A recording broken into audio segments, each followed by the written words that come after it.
Good afternoon, or should I say good evening? Welcome to another edition of Sky Blue Fans TV. Another defeat for the Sky Blues, I'm afraid, going into an international break. Is it the manager's fault? We're going to ask all these questions. Is it the manager's fault? Tactical changes and various other things we're going to go through. We've got a few guests. We're going to bring them straight in. We've got Claudio and Colin. Good evening, Claudio. Evening, Ken. Good evening, Colin. Good evening, Ken. First time you've been on, Colin, I believe, yeah? Oh, yeah, I got invited tonight, so why not?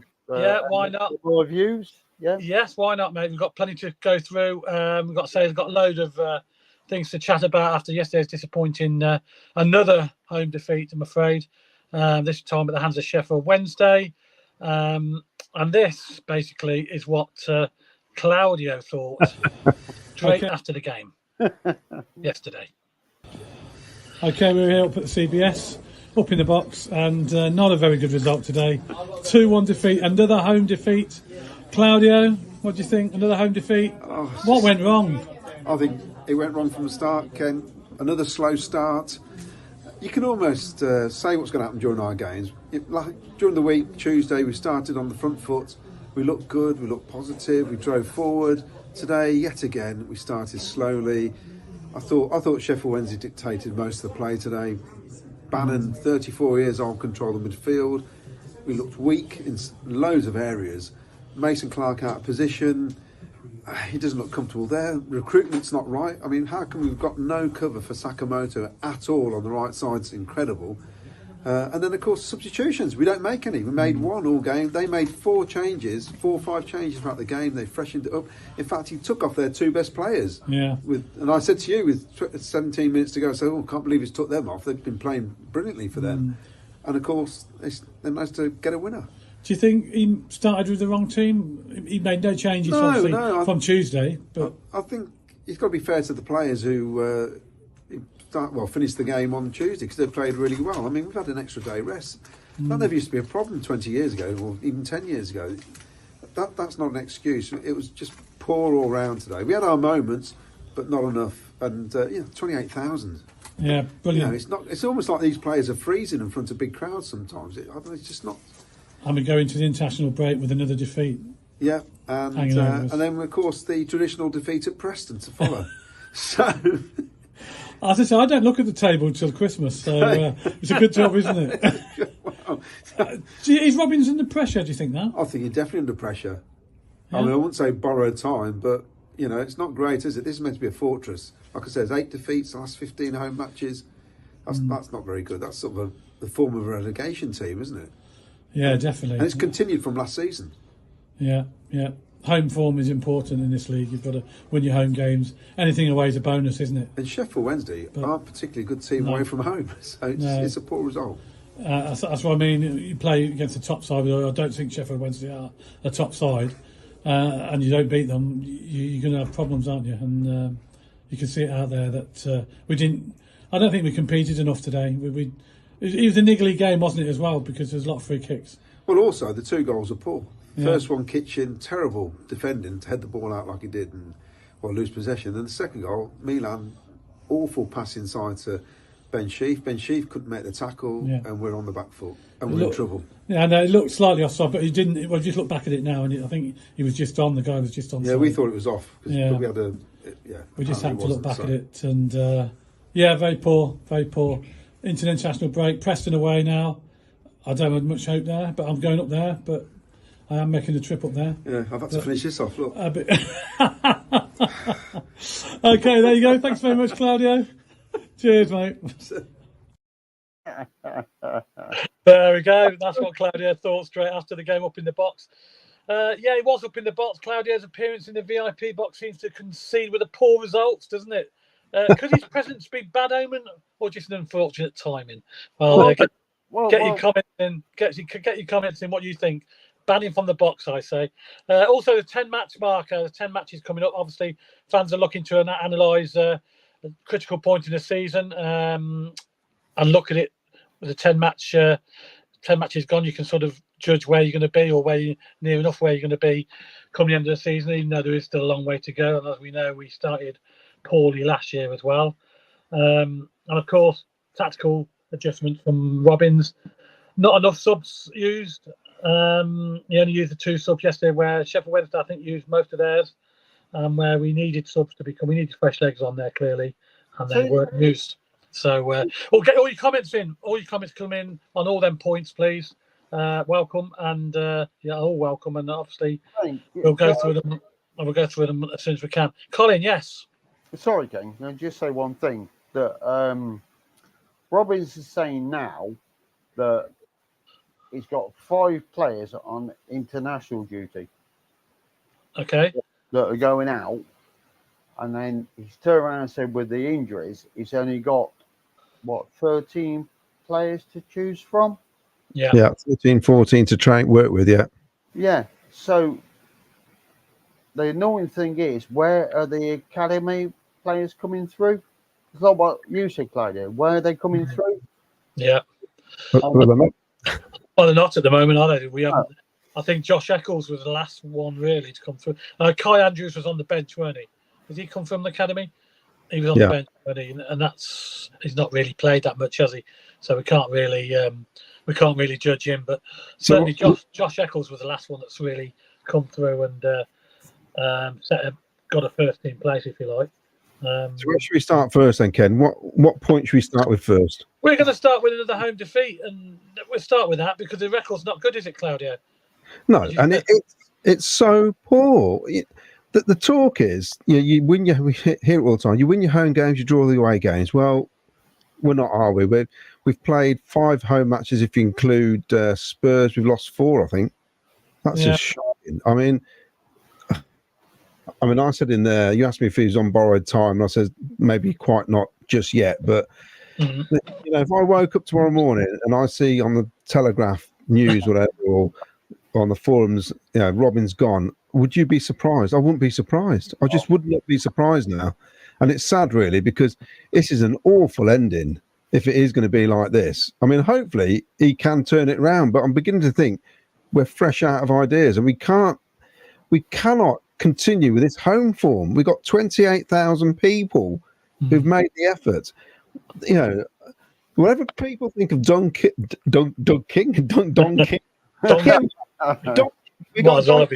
we'll have boxing. We need a bit of boxing on the pitch, don't we? Yeah.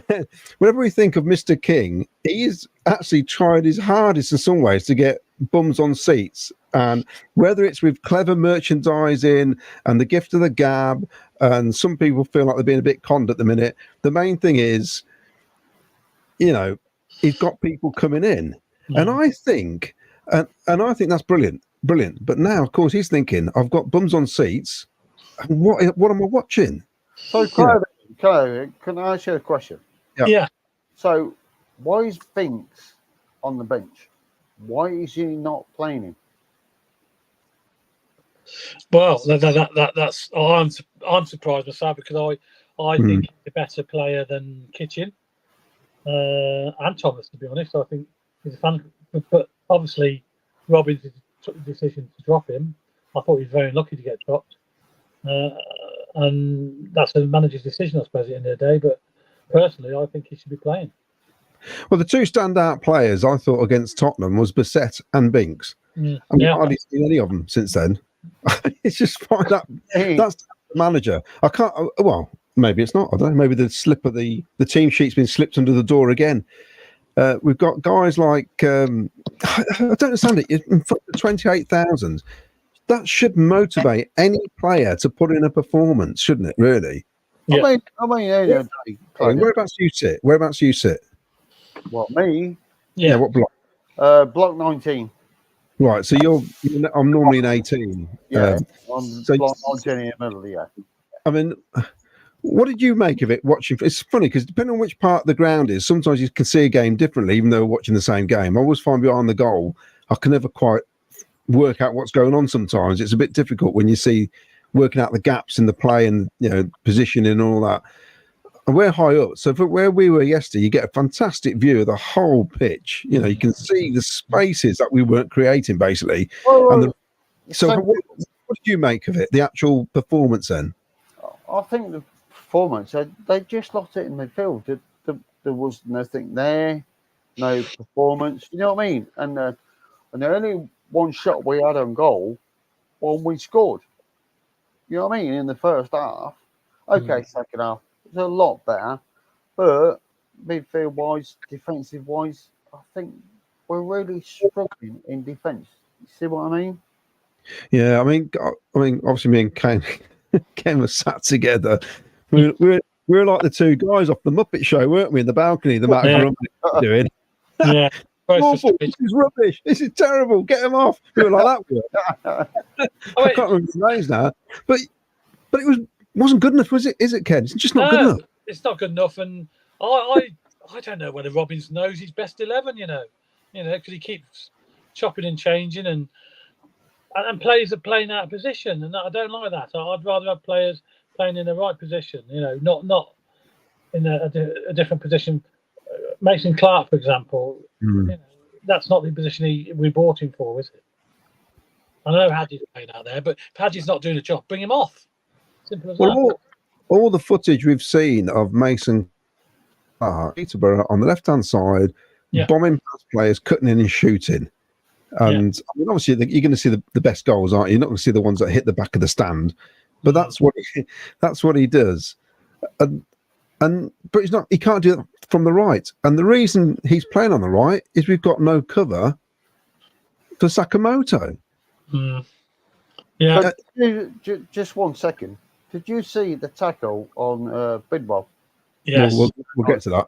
We'll discuss that in a bit. Yeah, that's going to come up because we've all got our opinions on that.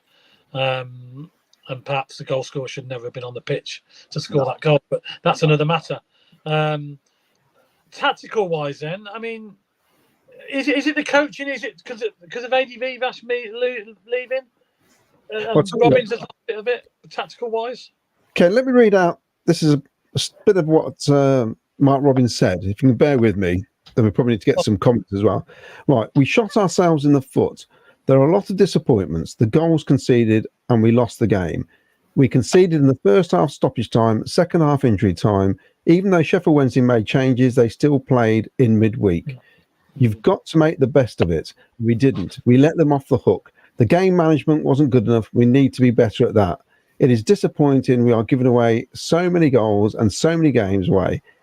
We like to think we're a really good team. We've got to show it more regularly. I mean, I've got other bits that he said here as well, which is interesting. He kept saying we're really poor, and he said it a lot. And I'm thinking, he never used to say that. He never used to call the team out like he does now. No, he didn't. And I think that only happens when you're starting to be a bit defensive. Yeah. It's almost like you're blaming everybody else at the minute.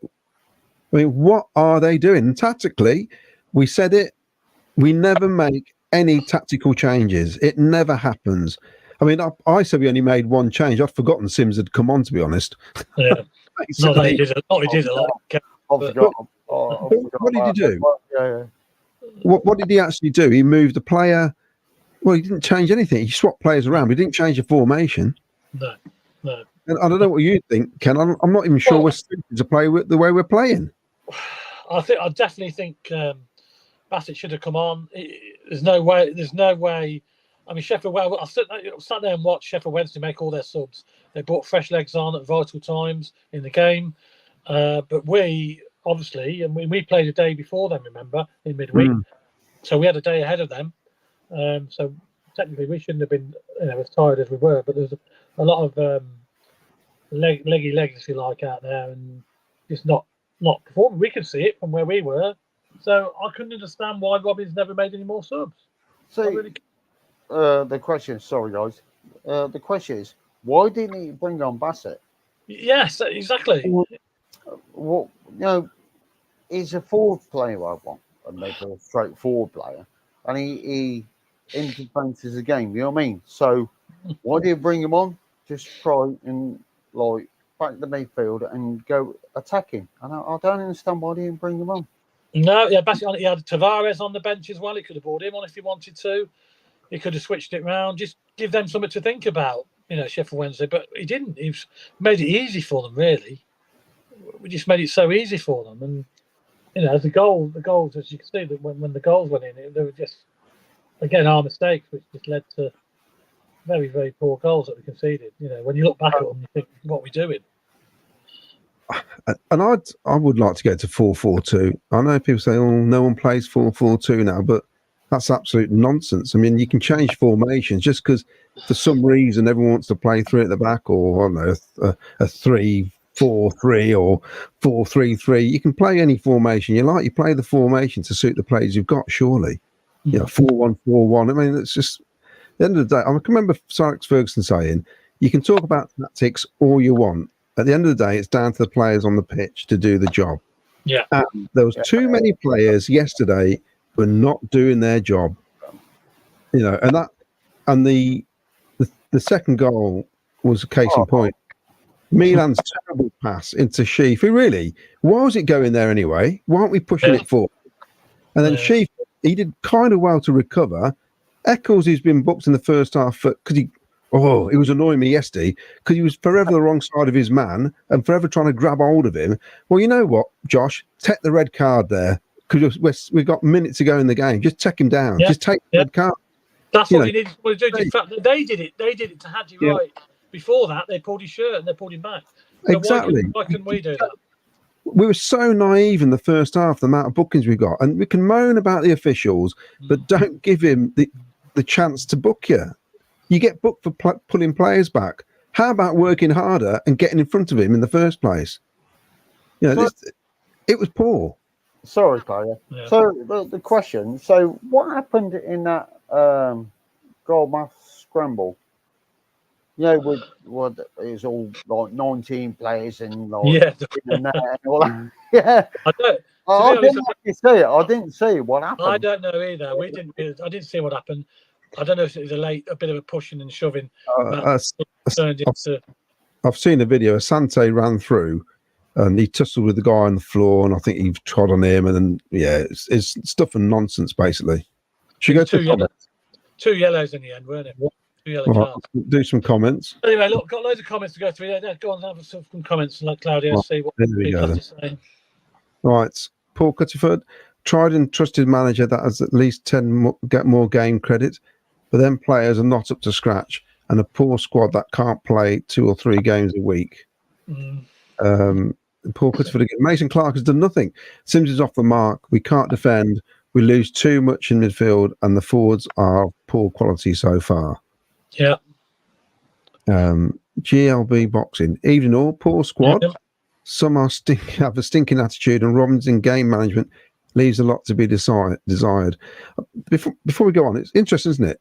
In the summer, because Sims and Hadji Wright scored all those goals, if somebody had come in with 20 million, you wouldn't have been surprised. Just on the back of Hadji Wright scoring those goals, we bought him for 9 or 15 million. We'd have probably just sold him. Oh, that's fun, you wouldn't now, would you? We wouldn't get that anywhere near that for the pair of them. No, we all wish he would have been sold now, don't we? On the showing. Paul Hughes, even all from Bonnie, Scotland. Blimey, didn't mess around, did he? Went to the Mal Bar with my mum for her birthday. Great day, apart from the result. Yeah, we've got some videos of that, Paul, later. We'll show you near the end of the programme. You had a good day up there by the looks of it. Yeah, you have to worry, Paul, that your mum who's 82 looks better nick than you do. I was thinking she's a good-looking woman. I thought, I could be your dad, Paul. Oh, God. And Wayne Littlewood, good evening all. I play on Claudio, goes in the box and we lose. I tell you what, it's becoming a habit now. Comes out of the box and we win, beat Blackburn, then goes back in the box and we lose. Yeah, ban him from the box, I say. Don't let him back in. That's very true, yeah. Don't let him back in. James Hollyoak, something is definitely wrong at the club. We didn't right join in our goal celebration. Why does Mark play kitchen ahead of Binks? Why didn't he play right down the middle? Try him as the centre forward where he signed him for. George Tulliart, the players have a lot to answer for. They have paid big money for playing football and they did not even want the ball. Wednesday wanted it more. Paul Doolan, good evening, guys. It certainly spoils the weekend when we lose. Oh, I said that. I said to Caroline, that's 2 Saturdays in a row now for absolutely miserable. And it makes it worse because we're going into an international break, so we can't put it right. We're going to sit through it for another 2 weeks, haven't we, before we play Preston? It's so frustrating, Ken. It really is. And yeah, Wayne Litwood, very poor yesterday, lethargic and scrappy. Wilson should not be getting beat from that distance at the near post. Second goal was just poor from Sheaf, Eccles in the back two. Fortress, CBS, MR is under pressure. Lose to Preston and bottom three looms. Well, that's a possibility, isn't it? End of the day. Yeah. Offer of Mercia. Looking at the fixtures, November looks a very different month indeed.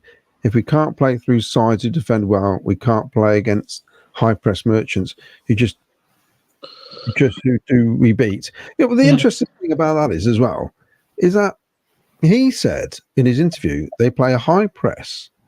They know how we play, and he sort of referenced that we're not going to change the way we play. The players have to work harder to beat the press. And I'm thinking, surely, if we can't beat the press and it's not working, you have to change something tactically. You can't keep going on with the same formation and the same players. You have to shift something. Well, it's like you said, Claudio, like he's looked at the team. They know Sheffield press really high, yeah? And they just didn't defend against it. And Robbins knew they pressed that high. So what was his tactics with them? I just don't understand, because the way it is, they can work it out, the team. Well, yeah. I mean, every team that turns up, all they have to do is play a high press at the minute. Yeah. Easy to play against us at the moment. So it's mad. It's mad, really. I mean, you'd think. I just thought we turned the corner after Tuesday against Blackburn. I thought, here we go, we can get a few good results now. And we've just gone back to square one again, haven't we? Back to where we were. But also against Blackburn, it was pointed out by several people, we were still giving the ball away in defence. It's just that they were absolutely hopeless on Tuesday night, Blackburn up front. But we did a couple of times whack it straight into their forwards with our distribution. Yeah. Ray Caroline, I really question if Robbins wants to be here now. His demeanour, body language says it all. I said last week he'd go by mutual consent within 2 weeks. Did people notice King never stayed to the end? King left on 60 minutes, we were told. Yeah. I don't know if he's going. He might be going on holiday or going off to write a letter. I think he may have been going away, catching a flight. I was just checking on the Norwich result or something. Paul Hughes, agree with all the points Claudia made. Game management is terrible. Assassins Unite, we've played one top team, Leeds, the best we've yet to play. God help us. Well, this is the thing, because I was kidding about it, and I've got the programme here. Bear with me, everybody. And I was looking at the fixtures, and I actually said to Ken about this. I says, I actually think that these 9 games, these were all winnable matches apart from Leeds. Stoke City, well, I mean, before we knew what was going to happen, I fancied us to win at Stoke. Oxford at home, win. Then Bristol City away, thinking, well, we can still get a win. I reckon we could get a win there. Yeah. Norwich at home, I can't see why not. Watford away, we've been doing well recently there. Then you got Swansea at home. Surely, I know we've got a rubbish record historically, but there's still only Swansea. Everybody else can beat Swansea. Leeds away, then you got Blackburn, Sheffield Wednesday. I was thinking going into the Preston game, we could have been looking at 7 wins there. Yeah, definitely. Yeah, and now the fixtures that are awful, absolutely terrible coming up. So it's just, I don't know. Maybe that's what it is. We'll play the games you're not meant to win, and we'll win them. Probably, I don't know. Well, we have a habit of playing better against the better sides, but we didn't do that against Leeds, did we? So, saying that.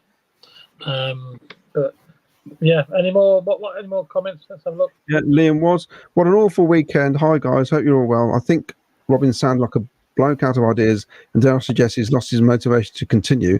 His interview come across that way to me. Did you guys listen to the interview? I did see it. Yeah, I did. Yeah, the one that Clive did. I did. Yeah. Yeah. Did you see the video of it? No, I haven't seen the video of it yet. No, I've just seen it's interesting.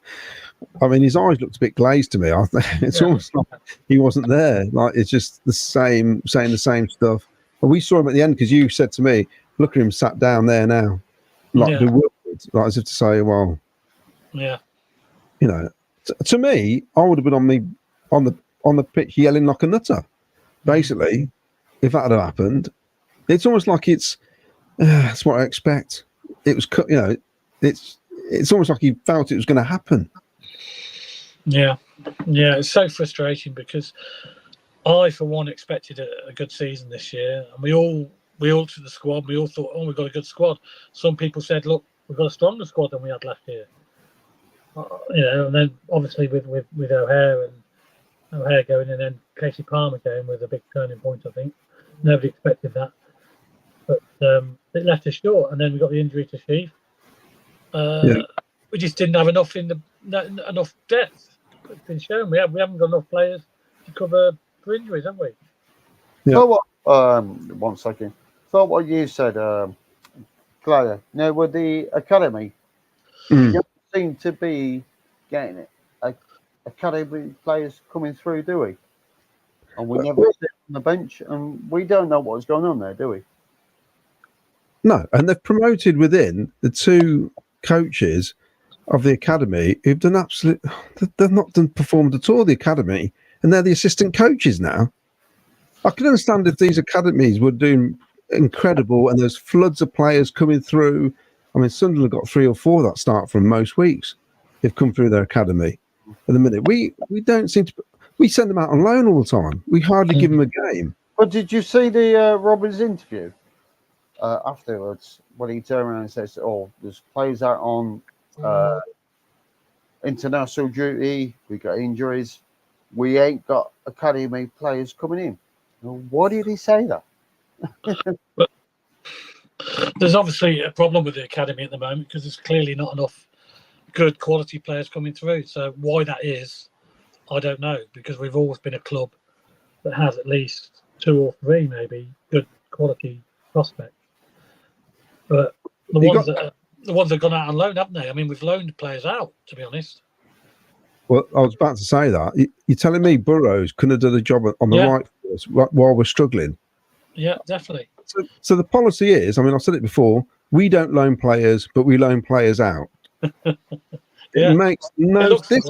No sense. I could go about our owner about loans and that, because it is ridiculous.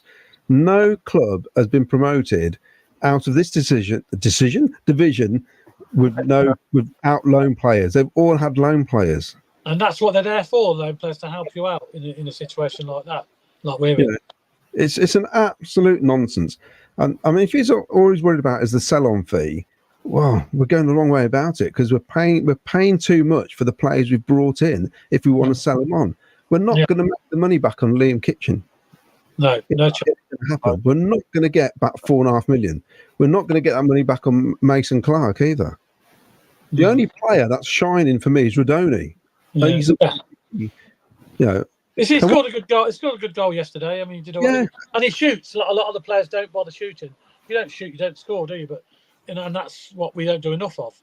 And he tends to, when he has an opening, he does have a shot.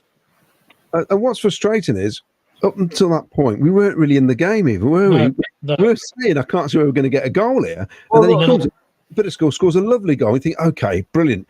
Can we sneak a win here? Yeah. Well, with the Rodoni thing, that's our first shot on goal. Yeah. Game.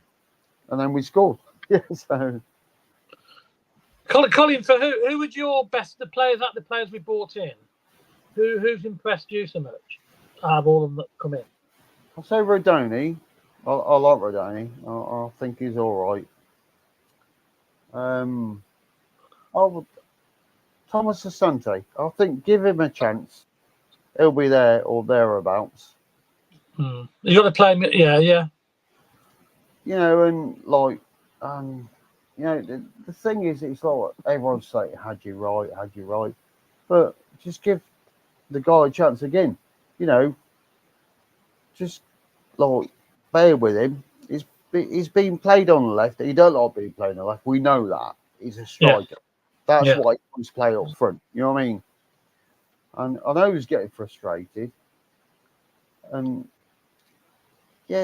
apart from that, I'll tell you what's worrying, Colin, is that you're struggling to name any players, which means, what's that say?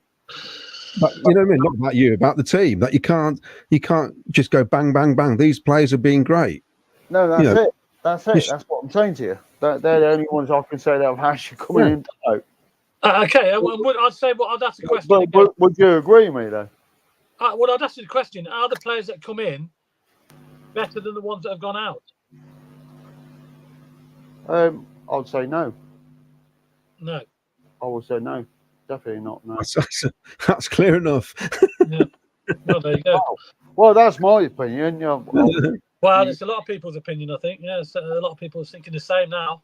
Maybe they didn't at the start. They've got to give people a chance. But as the games have come in, obviously, when you bring them in, don't get me wrong. When you bring them, you think brilliant, great. Let's get them in. You know what I mean? They start a lineup, great. But I just don't think they've performed up to the standard that we're thinking they're going to get to. If you understand what I'm saying. Yeah. Well, it's like what Mark says here. Hi guys, we're not playing with enough desire and fight to win games. Too inconsistent, very disappointed, which is true because look like you want to try and win. It just, I don't know. It doesn't feel like they are. Trevor Merman, Mason Clark. Where was he playing? Not on the right as far as I could see with the Milan. Sorry, as said before, I'm still not convinced about him or Asante. I said to you, Ken, didn't I? I says, every time Milan got the ball, we got no right winger. He was always coming inside. And I don't know. There was no one there. Was that a test? Yeah. It didn't seem to work, did it? There was nobody on the right. Samantha Thornton, the Sheffield Wednesday, like most teams that we see at the CBS, came with a game plan, a structure, and a work ethic we simply didn't match. We seem to wing it most games and don't have a method to our play. MR looks tired, gives the same interview week in, week out. EMC and Kitchen are way off it at this level. Yeah. What I will say about Sheffield Wednesday, I mean, they did play well yesterday, and their fans certainly made a lot of noise as well, didn't they? Well, to be honest, I'd be making a lot of noise if I was winning away from you. Exactly. There was not a lot noisier, I think, than they were the last time we played them. But we didn't have to. We didn't have to shout about it, did we? To be fair, I don't think teams have to play that well to beat us at the minute. No. They can just rely on us making a mistake, and we get punished every time. It's just poor. It really is. I don't care. People can say, "Oh, you're being miserable." Well, not really. Look at the results, and you can go on. I mean, we've got a point, haven't we? The 10-match marker. Fans, and I've written here, fans and analysts are looking to the upcoming 10-game mark as a critical point to assess the team's position and future prospects. My problem with this 10-game marker is I don't feel there's been really a decent performance, a really good performance to suggest we can get out of this hole. It's been a bit drab. I don't know what you think, Ken. No, I mean, we did play reasonably well again. I thought Tottenham were outstanding in the Cup. I know it was a different game, the Cup match. Plus, they were better calibre opposition. So if we can play that like that against them, why can't we do that? Why can't we do that in the league? Yeah. That's the question you got to ask, because obviously they can do it. The players are there, they can do it, but they're just not consistent enough. So the thing is, the question now, the take it against Blackburn, brilliant. Whether Blackburn were poor or we were good, that's fine. But if you put the same team out against Sheffield that played against Blackburn, but obviously apart from Sakamoto. Yeah, well, it's been unfortunate as Sakamoto. So this is a message from Alex. If it's the Alex, I think it is. He does a little. He does his YouTube stuff, doesn't he? With his Alex at the games, and he was doing it back in League Two. Feel bad for Claudio. Every time he's on here, there's nothing to cheer about. Thursday, I know. I thought that another defeat. Bidwell being another setback. Things are really shaky. This is Ian Small. Ian, you really deserve. There's a man. Just back in France. Just back in France after a really frustrating weekend. I'm convinced Wright and Sims should be shipped out while I can still get a fee. Very poor recruitment. Assassins Unite. The 12 players training is more nonsense for Robins. They have a first team squad of 27 plus many young professionals, 4 away on international duty and 2 injured. Just keep going. Michael Summers. If you think it's team selection, who would you pick to start and who to finish with, who is available? Good point. Well, I'd go 2 up front. I'd definitely go 2 up front, and I would play Asante and Bassett. I'd go the 2 little guys up front just to harry and press on their defence, and then you can lift the midfield forward.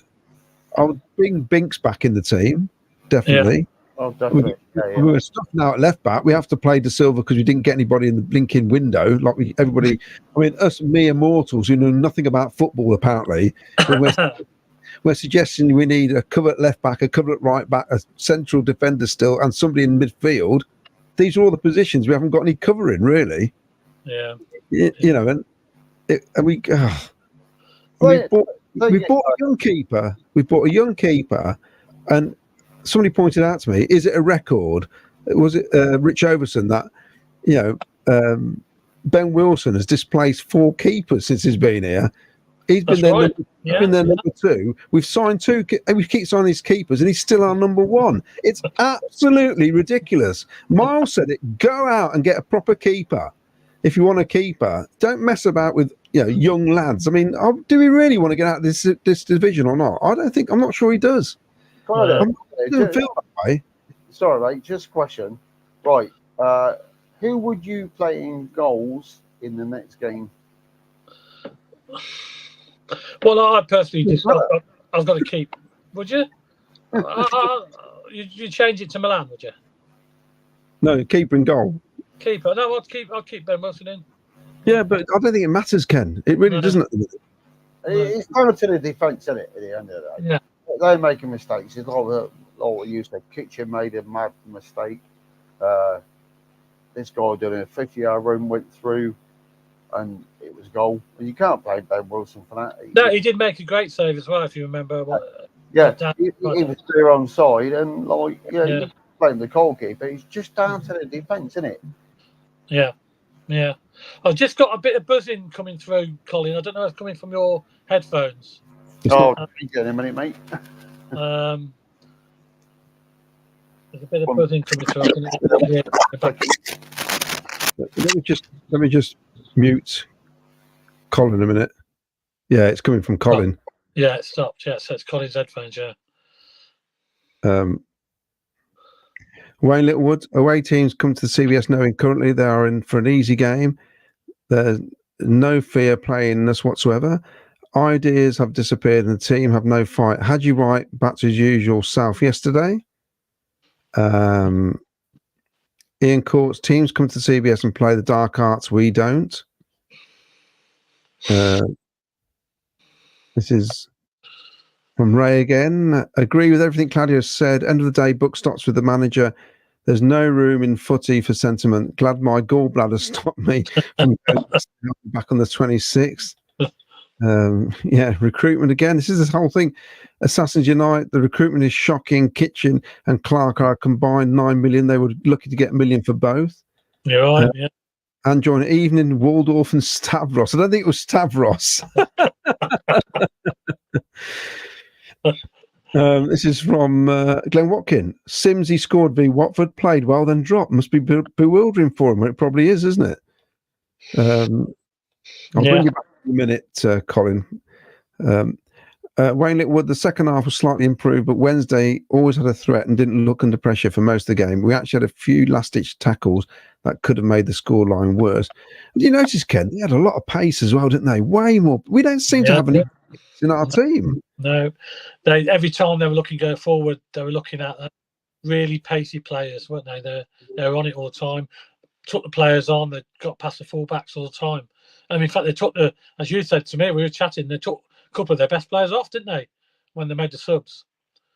Well, and also, I was just lost my thread. Keep talking, Ken. It'll come to me in a minute. Yeah, I mean, they took a couple of the best players off. I thought.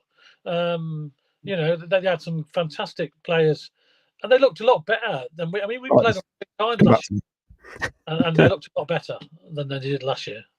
Miles mentioned about Haji Wright the other week, and he said when he gets the ball, he never takes it and just goes. And he did that 2 or 3 times yesterday. He got the ball at his feet and he stops and he looks. And he reminds you of a quarterback when he receives a pass and he's looking around like this. Yeah, who do I give it? Next? Clobbered. And then he runs. You're thinking, well, you've just lost all the momentum in the attack then. Yeah. You got twice De Silva ran past him. He never given the ball. No. He just totally ignored him. And it's so frustrating. Dave's Sports Photos. Barry Fry stitches up, even saying he needs him for the rest of the season was part of the con. Yeah. Probably because we didn't get to have a good look at him. Well, it makes you wonder. Saturday night, people are criticising King. The club had literally not had a lick of paint for decades. The training ground was a disgrace. For what he's put in, he must be devastated. Well, yeah, I can't. Yeah, I'm not allowed to say stuff about that. Comical boxer. That'd be me if I was in the ring. Bring back Dennis Lawrence as assistant manager. It's been downhill since the moment he left. If you go back and look at the performances and results. Yeah. Simon Wells, Mason Clark, shocking League One at best. Looks too heavyweight. We said that. A few people said that around us, that he looked a bit heavyweight, top heavy. You know, that's possible. Yeah, I mean, I didn't see him obviously a lot last year, so we don't know what he looked like, but he does look a bit top heavy. He looks like Emil Heskey on the wing, doesn't he? Basically, that sort of build. It just doesn't look right. It looks, Mark Cunningham, officials were awful yesterday, but that's not taking away how poor we were in parts of the game. Yeah. And Wayne Littlewood, it feels like watching Southgate currently.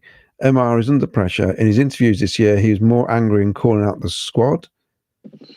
Right, Graham Cockrell. Hi to all of you. The question is it a back 3, 4, or 5, and why not 2 strikers up front instead of the one outright striker? Okay, hopefully it's still a bit buzzy, Colin, but we'll let you off. So sorry, guys. Sorry. All right, no problem. It happens. Happens to us. What was your ideal formation then against Preston? We're playing away. What we're going for? What, Preston away? Yeah, defenders. I mean, 3, 4, 5. Are you a big believer in the 4-4-2, or would you? Yeah, I'll do a 4-4-2, definitely. Yeah. A 4-4-2. Keep it simple. Obviously, we've lost Bidders, so that's a shame, isn't it? I'll drop Latibadier. I'll put Binks in. Yeah. I think Tommy's is all right. I know that, yeah. Midfield, obviously, you've got Eccles, Chief. I'll put Torp in. And then I'll play up front. I'll give Bassett a go. You know what I mean? Yeah. I'll give it a go because, to be honest with you, the last time he played, he ran his socks off. You know what I mean? And I'll give the guy a chance. I really would give him a chance now. Mm. Well, that's fair enough.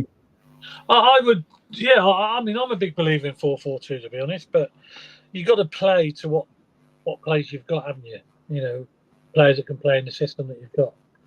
And I think everybody understands 4-4-2. We know. I'm a big believer. I like 2 strikers up front. I don't like the 1 striker. I mean, okay, it works sometimes. It works against certain teams, and you can change it depending on who you're playing. But I believe 4-4-2s are, you know, that's the way I'd go, because I think everybody knows what they're doing. They're all playing in their correct position, or should be, and you've got a bit more, you know, strike force up front, haven't you, with the 2? Yeah, because when Sims did come on, there was times when Milan had the ball out wide. We were screaming for him to run down the line, the channels, yeah, and he dambled across. It's like, come on, man, we're trying to win a game. Whether he's told to do that or not, we don't know. We don't know whether he's told to do that. I can't if you're a striker, you'd be looking for the ball. I mean, I used to play as a striker. I wanted the ball all the time. Yeah. And I've been going down the channels, doing anything to try and get a bit of space. He seems happy to have somebody stuck behind him. He's not bothered. He don't want to lose him. You rarely see him trying to lose his player. It's all too easy. Gags, MR's got to take most of the blame. He cannot react quick enough to make changes. Sorry, but bringing Sims on was like playing with 10 men. But Set has far more to offer. Surely MR can see bringing Sims on cost us. Spurs, Swansea, and again Sheffield Wednesday. Andy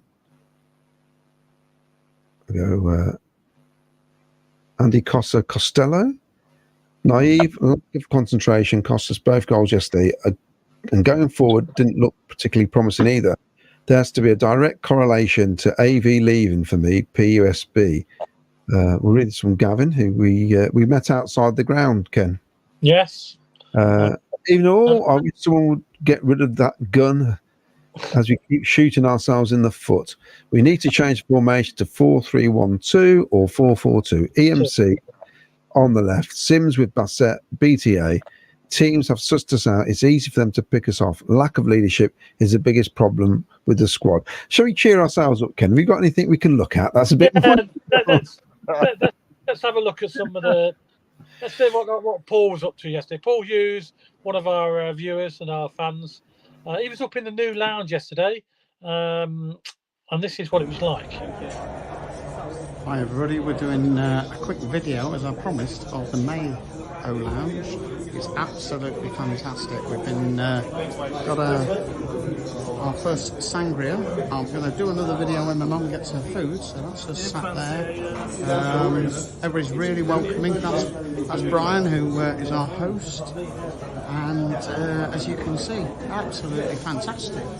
Wonderful staff are so friendly, and that leads us out into look at that.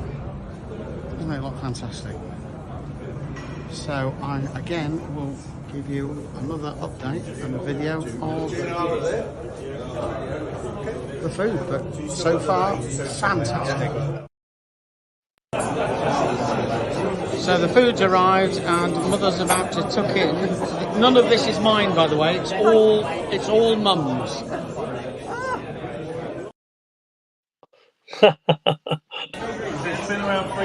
Hello everybody, this is half time, it's 1-1, we're here with Brian and my mum Pip, and Brian, you're the manager of the Mayo Lounge? Yeah, I run the Mayo Lounge, yes. Yes.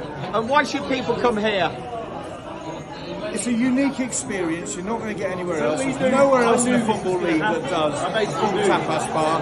The food is amazing. The staff are brilliant.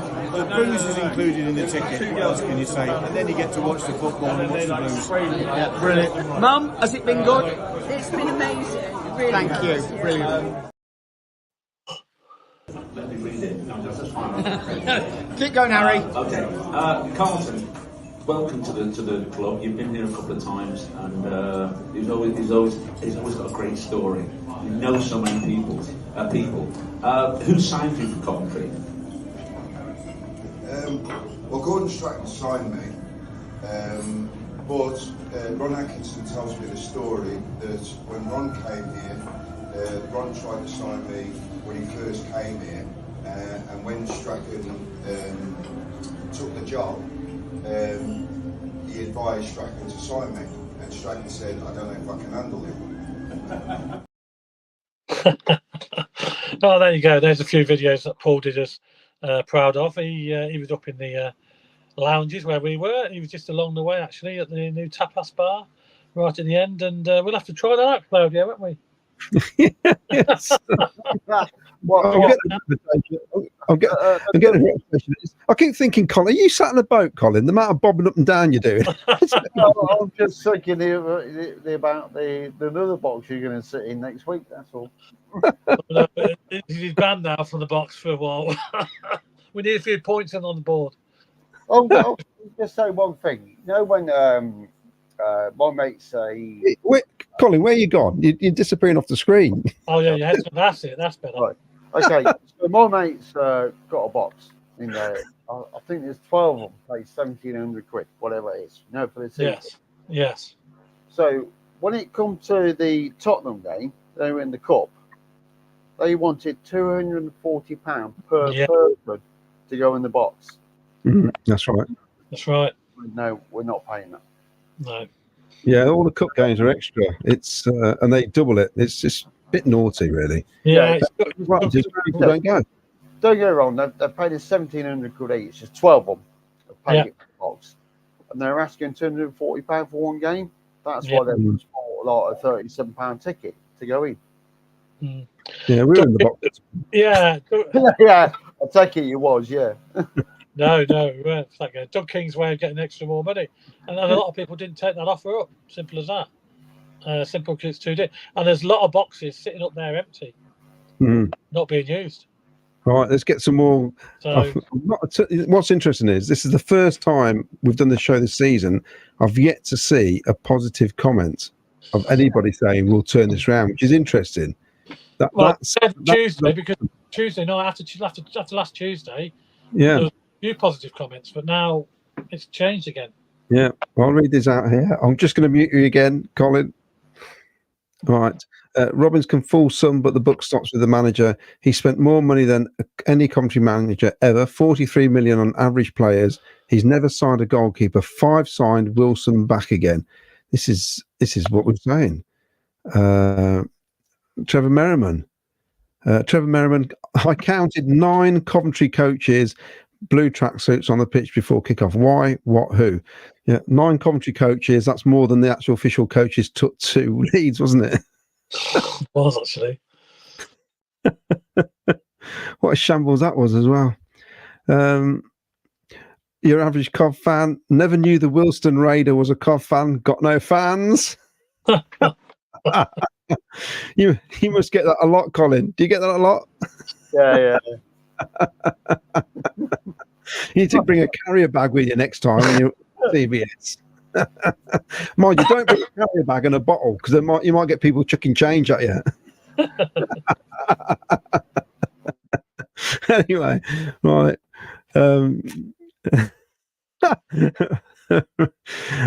Ray Ryan, every time we play a team that presses and puts pressure on us, we can't cope. Wednesday had more grit and determination. Thomas Asante is the only forward who puts pressure on defenders.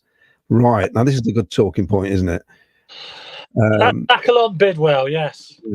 Glenn Scarborough Hub, the tackle on Bidwell, what a disgrace. Officials weren't even Sunday League standard. Well, let's ask a Sunday League referee, shall we? Ken? Yeah, my opinion, my initial opinion when I was sitting next to you, I saw a red card. Straight away, I thought that's a red card. Although, I thought it looked late and it looked high. I've looked at it again. I've looked at it again in slow motion. I had somebody put a video on the internet. It's really slow. And you can see one of his feet are quite high. The other foot's just about touching the floor. But the one foot is very high. And that, for me, is dangerous play. So, yes, it's definitely a red card for me.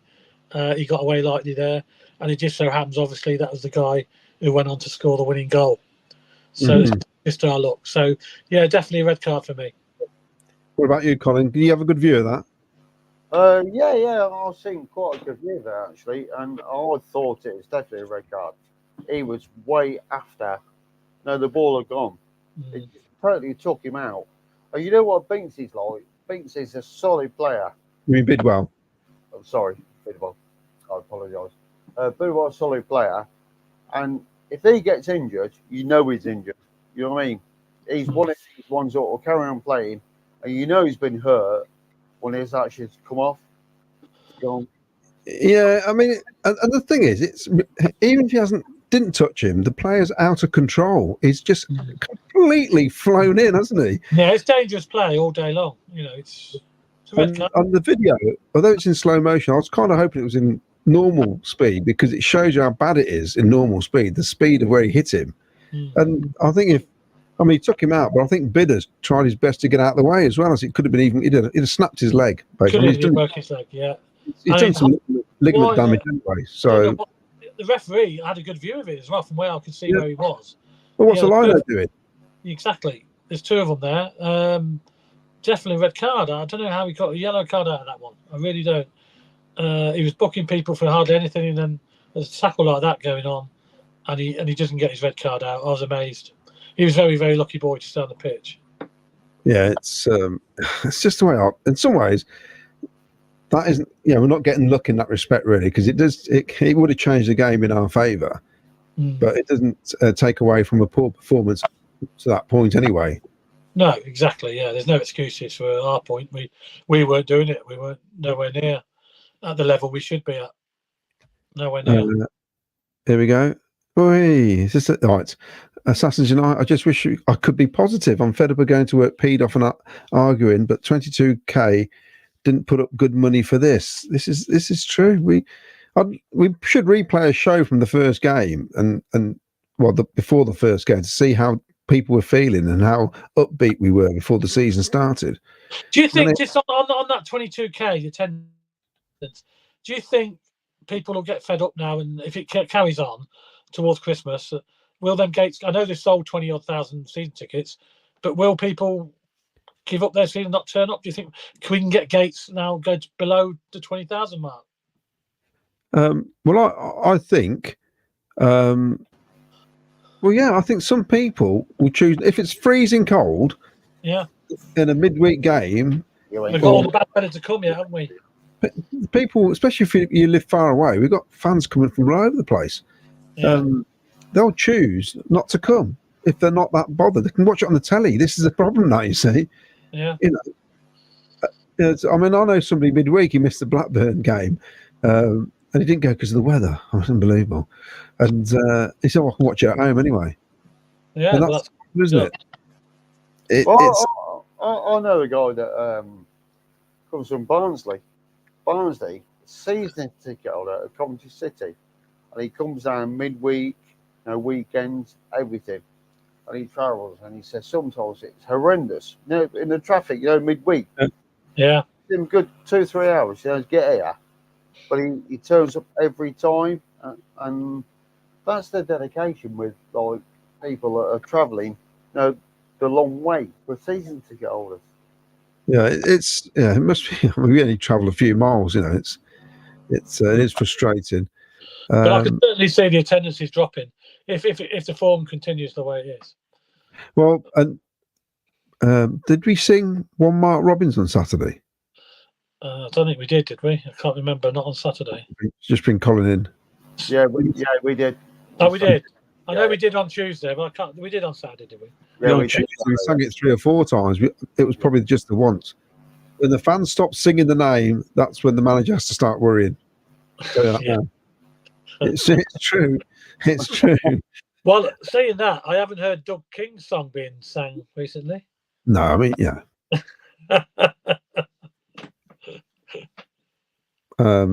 Right, so we got here. This is an interesting point.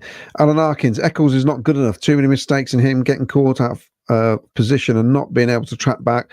Torp needs to get a chance to start. Steve Porter, he said, Kovlos got back to the car, had parking ticket, double bad weekend.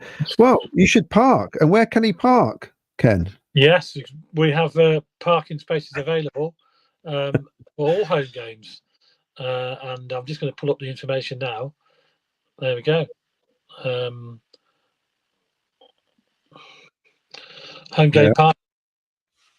Contact there. There's all the details on there you need to know. And it's all very safe and secure, isn't it, Claudia? Because you parked there. It is, yeah. I got back. It was great, yeah. The car was nicely, it was all locked up and they opened the gate for me because I got back a bit late. The guy was still waiting for me. So he let me out. I got out. That's the main thing. Got home. But yeah, and it's that's the problem they say. I don't think people realise there's not a lot of parking around the ground unless you get yourself in a car park. There was a lot of tickets being issued in Holbrook's area, Holbrook Lane, all around there, up by the hub. Yeah, that park there where they normally park, and all of a sudden, all these traffic wardens came out and started issuing tickets. So there was a lot of tickets. They were very busy on Saturday. I've heard of quite a lot of incidents where people have parked there all season so far, and then all of a sudden they've got a ticket. Yeah, I mean, and these car parks are a lot cheaper than the A, B, and C, aren't they? I think they're quite expensive, aren't they? Yeah, but these off-site car parks are way cheaper, and you just walk about 5 minutes more. Exactly. And also, if you need to book a coach as well, they do the coaches as well. So ccsctravel.co.uk if you want to book your travel to away games as well. So At least £5 or £6 cheaper than the official the travel official ones, yes, that's if they run, because sometimes the official ones don't run. So you have to rely on the people that are there all the time. So these guys were the official coaches for years. So it's, Yeah, exactly. So there you go. That's where to book your parking and your coach travel for Coventry City. Okay, we've got a few more. A few more. We've got loads, Ken. I'm going to read them all tonight. I've got nothing else to do. I'm going to read these. GLB trouble is, if you're getting broad in a relegation fight, this lot haven't got the mentality or desire to fight. Offer of Mercy agrees with me about something. It must be where I said you got to boil the beer next time we go out, Ken. He's agreeing with me on that. Steve Porter, every time that comes to the CBS, wants it more than we do. My view from block 29. Trevor Merriman and another moan. Why don't we play two up front anymore? Just discussing that, yeah, exactly. Luke Needham, need to spend big in January. Let Deadwood players go if we want a half-decent season. Recruitment have really let MR down, not replacing the spine of the team. And Larkins, we don't play forward enough. Too many sideways and backwards play. Any pressure put on us, and we end up making mistakes and losing position. Here we go then. This is interesting. Wayne Littlewood, people keep saying if MR was to get sat, who would you bring in? Let's hear your thoughts, Ken. Well, I wouldn't like to think he would get sacked, to be fair, but if it did happen, which let's make it clear, I do not want that to happen. I think it would be a backward step. Okay, I was going to say, why don't you want it to happen? Well, it'd be a backward step for me because everything would start again. Your coaches, your players might not get on with his manager. It'd just be back to square one, wouldn't it? I think, Mark Robbins knows the club inside out. Okay, he's going through a sticky patch at the minute for various reasons, but my blame is at the players more than Robbins, to be honest, because they know they can do it. They've showed they can do it.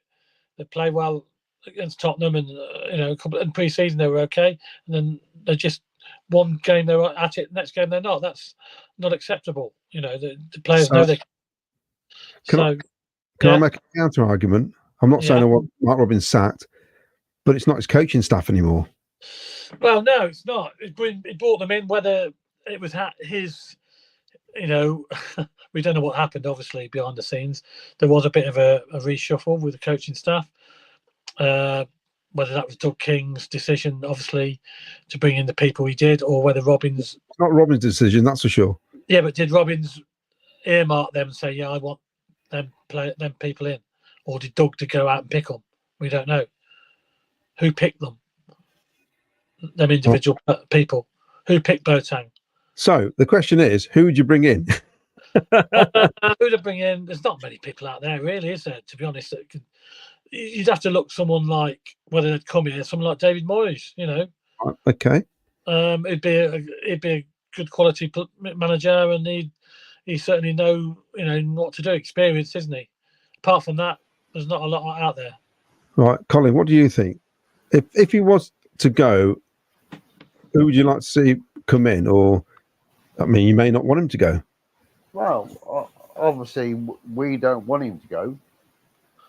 But so why don't you want him to go? Well, he's a legend, isn't he? Come on, he's well. You lot, Claudio, brought us from League 2, League 1, and the cup we won and all that. So, give the guy a chance. Okay, it's a slow start. It's always been a slow start. Obviously, this one is the worst one we've had. But I would say Moyes definitely to bring in if they got rid of him. I will say this. I know people tend to go, there's nobody out there.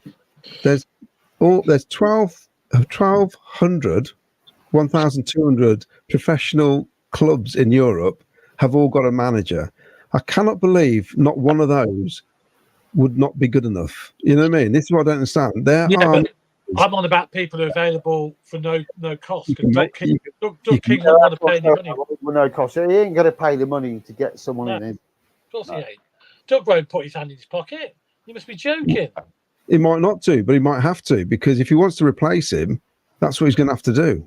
Yeah, he just The won't do that. worst scenario for us now was if Mark Robbins has enough of this nonsense, say come January and we can't get any players, and he goes, I've had enough of this, and walks out. What, we're going to promote George Boateng and the other guy, but I can't remember his name because he's so insignificant at the minute. I can see Doug King on the bench. He's going to do a brigatory. He's going to start telling which subs to bring on and off. The guy at QPR. I don't get it. But there are people available. No one had heard of the guy at Sunderland. No. It's the early days, and there's lots of these managers. I'd never heard really of Daniel. Parker, yeah. Never heard of him. Danny Rule. There's loads of managers out there. We are just afraid of change sometimes, and maybe change is what we need. Maybe he's taken as far as he can. There's that as well. Well, I think with everything that's been going on behind the scenes doesn't help, does it? Possibly, but Clive Eakin said something when we got to playoff final. He said, and he was laughed at, and I don't think people are laughing at him now, but he actually said this is probably our best chance to get out of this division while we've got Jokeris and Heyman and Hare and everybody else. Yeah. Because it was obviously, as we know now, and I think Robbins kind of said, didn't he, that Jokeris was going regardless. It's a bit like Hamer was going regardless at one stage of what we did the following season. So they knew it was happening, and it's been poor, really, into getting guys in to help. Recruitment, it's been poor. But the thing is, Claudio, so what contract has he got left, the manager? Is it a 3-year deal left? He's got about 2.5 years left now, I think. Yeah, he's got a couple of years left, but he's on a good contract. I mean, they'd have to pay him a lot of money if they do get rid of him. That's what I say. Can they afford to get rid of him and bring another one? That's another question. They got rid of Vivash. He'd got the same time left as well. So it depends. If he's sat there, if he's the owner sat there, I know he left on 60 minutes apparently, but if he's sat there and he's watched that, he's probably thinking, oh, what is going on here? This is meant to be a fortress. You might as well stick a marquee over the top of the CBS and have a load of clowns on the pitch at the minute and some dancing bears. They do dancing bears now, or some elephants walking around or something, because basically that'd be more entertaining than what we're getting at the minute. Very true, yeah. Very true. Yeah. Can you imagine that, having a marquee over the top of clowns? Right, I'm going to go to, where are we here? Assassin's United. My criticism of King is he tried to make us more professional too quickly.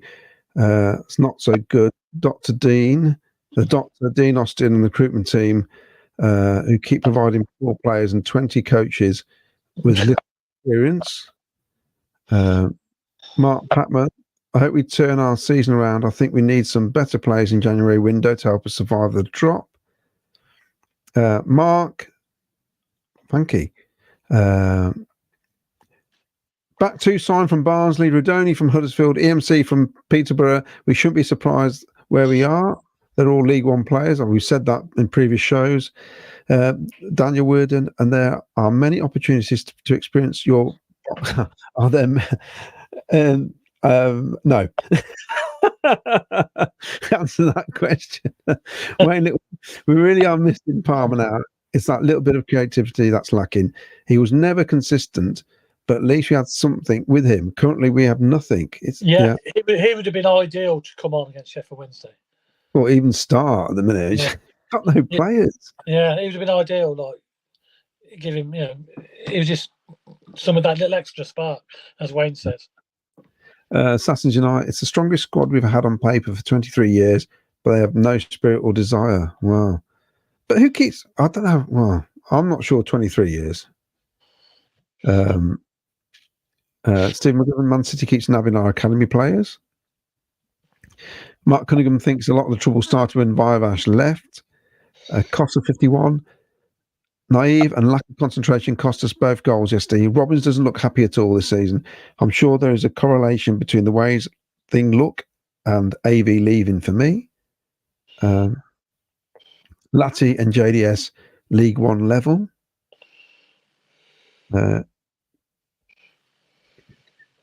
Dausch, Andrews, Burrows, Howley, Tavares. You can't tell me these youngsters wouldn't have at least try and be up for it.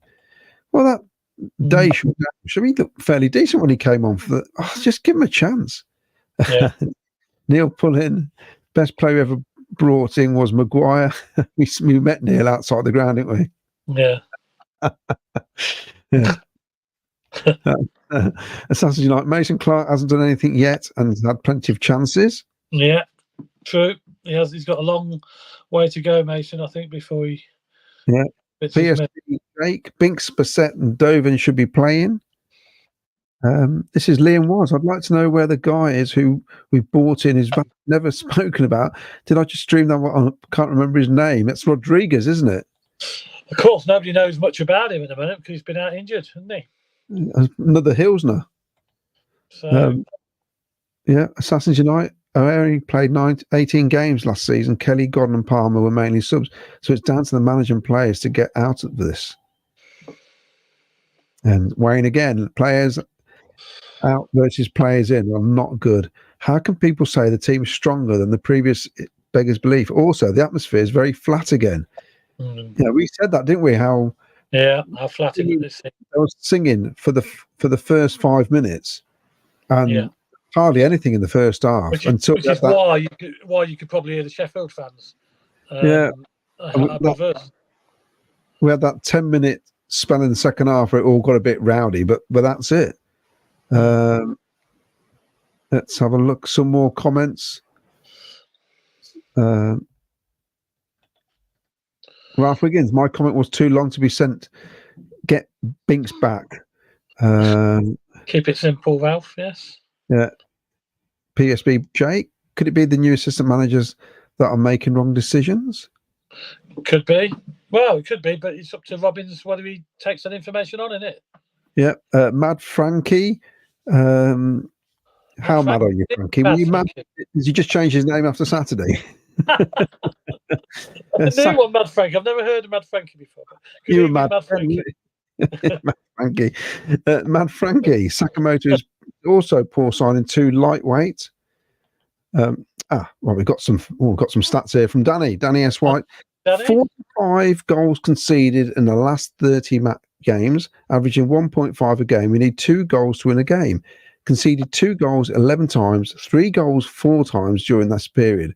No defender came in that we didn't have last season, although we purchased a keeper. Same players, same result, which is what I said about our defence before. We've not changed anything. No, we haven't. No, and teams will suss you out, won't they? Eventually, they'll suss you out. They'll know. Danny's got some more stats. 4 clean sheets in 30 league games, 3 wins in 17 league games, 38 points from a possible 90, 11-1, 5 draws, 14 losses, 3 wins in January, that includes. No away wins since Easter, only scored 2 or more in the league game twice in 9 games this season, conceded 2 or more in 4 out of the 9 league of games this season.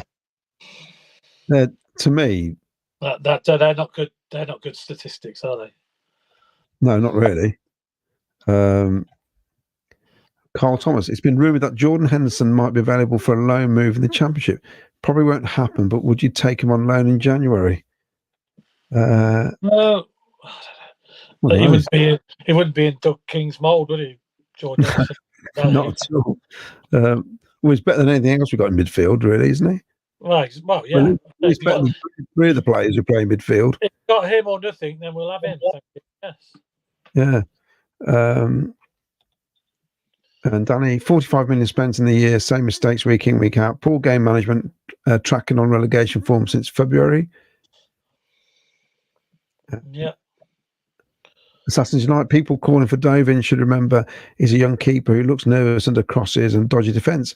It could kill him. Binks must return as Kitchen is shocking. Yeah. Right. Should we lighten the mood again? Sorry? Lighten the mood again during the week? During the week, let's have a look at some of the see what Claudio's been up to during the week, because he's quite busy. But he weren't here last Thursday, as we know. He was here. This is where he was. Look. Look at that. That is some five-a-side team, that is, isn't it? Got quality forward there in the middle with the hat on. Who's the keeper, Claudia? Yeah, big Oggy. Lloyd McGrath. If only we had a I'll Lloyd. tell you what, we need a Lloyd McGrath in our team now, don't we? I'll tell you what, in their prime, all four of those players would walk into our team currently without a shadow of a doubt. Yeah. It was a really good night. Absolutely wonderful. Some good stories. Lloyd McGrath don't look like his age, does he? No, he don't. No. Yeah, at the Leamington, it's a Nelson Club in Warwick. It's the Leamington Warwick 87 night. Sorry, we'll bring that one up in a minute. There we go. There's all the flags as well. So, and there's quite a few people there, weren't there, Claudia? It was actually. It was a good turnout, and it was a really good night. Really, really good night. It's great to break away from the stuff we're watching at the minute, to be honest. Although we're all buzzing because of Tuesday night. The atmosphere was fantastic in there. Everyone's upbeat. I don't think anybody thought for 1 minute we'd lose on Saturday. Everyone was really, really looking forward to Saturday. Yeah. And I think, like me and 25,000 of the fans, just can't believe what we saw. And it just lets you down, doesn't it? It does. Really. It does. And I was going to show this the other way. Can.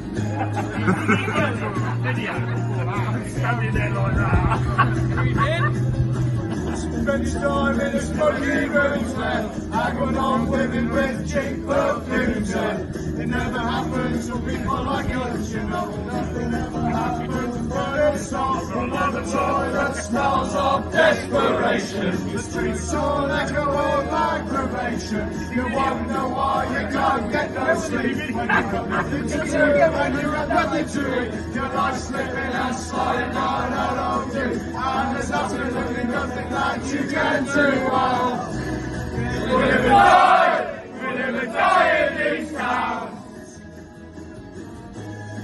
Don't let it drag you down, don't let it drag you down now.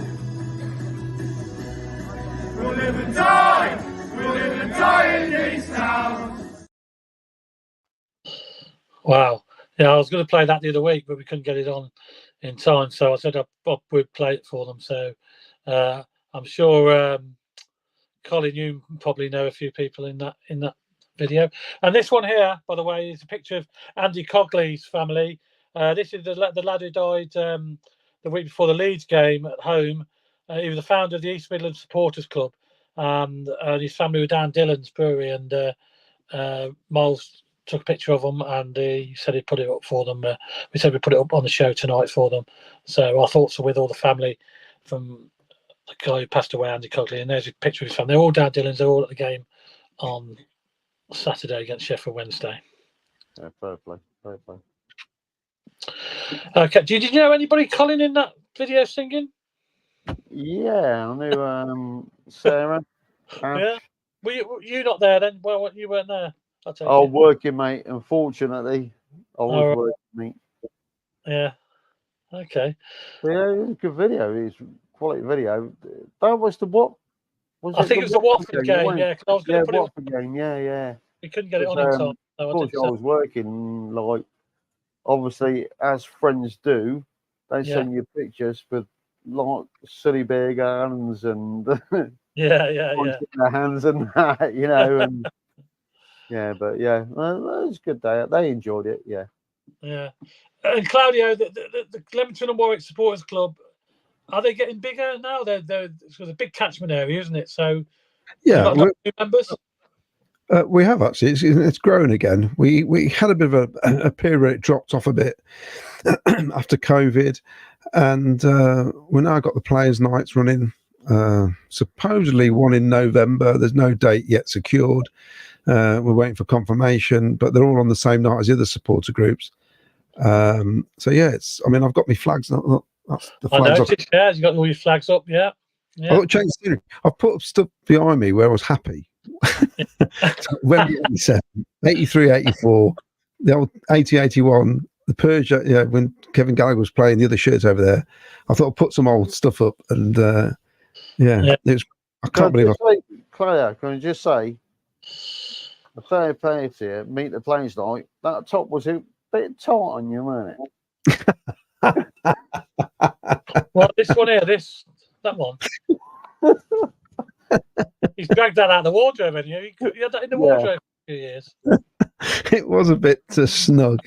That's a spray on top. He got his own back. Cheers, mate. Benno was there. He's got a book out, hasn't he, Benno? Yeah, I've got a picture of it there on the screen. He signed mine. I was gonna. Yeah. He's got a book out, and hopefully we're going to go and have a chat with him eventually, won't we? About his book. Hopefully get him on. Nice to get him on, and he can have a chat about all these. I'm sure he's got a few good stories to tell from the 87 days and even before that. He had a fantastic career, and if you never saw him play live, go and look at the old YouTube clips because he was a fantastic winger. He was people forget he played for Man City as well, didn't he? So yeah, but it was just brilliant. And you knew when he got the ball, you knew he had one thing on his mind: get down the wing, get the cross in, or he could cut inside and shoot and score. He did score quite a few goals. Yeah. But unfortunately, had a terrible broken leg. Was it? He ran into Peter Shilton, I think, broke his leg. That set him back a bit. Because he had really thin calves. It was thin chins. It was, I thought it was a great winger, absolutely brilliant winger. Yeah. So some more comments then. Yeah. Danny S. White, Wilson was beaten at the near post, should have never happened, poor distribution. Well, we said, how did he score that? Yeah. I thought it dipped, but when I looked back at it, I thought maybe Wilson should have had it. But Gavin Spicer, we were really poor yesterday. Mason Clark looks nowhere near the level. I thought Wright and Sims would kick on the season, turn up one game in every 5 is no use at all. I'll tell you what worries me is our control's terrible. The amount of balls that go into them, they just bounce off all of them, don't they? They never seem to kill a ball. I don't know. It's Ian Plimlock got to blame King Recruitment for lack of squad players. We shouldn't have been worried about O'Hare or Palmer leaving the club. Ian Small, Wednesday made 5 changes from Wednesday's game and used 4 or 5 subs. We don't. Yeah, that's it. That's what the subs are there for, to be used. So use them. Yeah, Pauline Hughes, even everyone. Great to see you all on Saturday. Oh, it's yes. Pauline, yes. Sorry, had a great day showing about the results. Yeah, you enjoyed that food, Pauline, by the looks of it.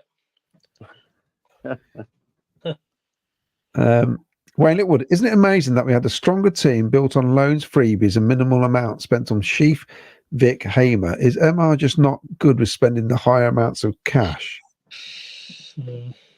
We certainly did have a look at the quality of the. I mean, you reeled all them names off of all the loan players we had. Yeah, and that's that's a fantastic team.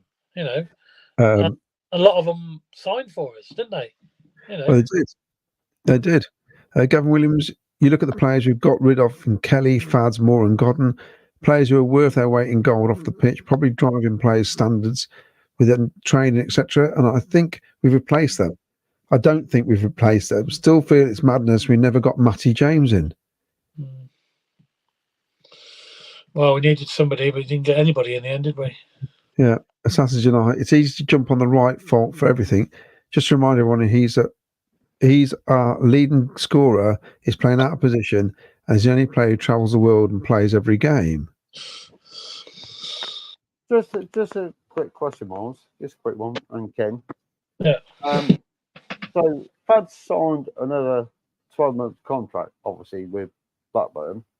And now he's going on to the coaching side of it. Do you think we missed the trick there? Yeah. To our coaching side, without a shadow of a doubt. I said this a couple of weeks ago when we heard the news, and I just think I find it hard to believe. One, we never kept him anyway, just to the end of the season, because it wouldn't have been he's not on a lot of wages, is he? No. Would have kept him, and then obviously get him a job. He's been taking his coaching badges, obviously, as well. Yeah. And then get him a job behind the scenes at Cov, because he's a leader, isn't he? And he's a voice, and people listen to him. And he was a fantastic player for us, and he would have been ideal coach to come in and take over. Why we missed out on that, I don't know. But Robbins must have known his plans, but obviously decided against it. But you may have hit the nail on the head there, Ken, because you said he's a voice and people listen to him. Maybe they don't want that. They don't want people to listen to other people. You know, it's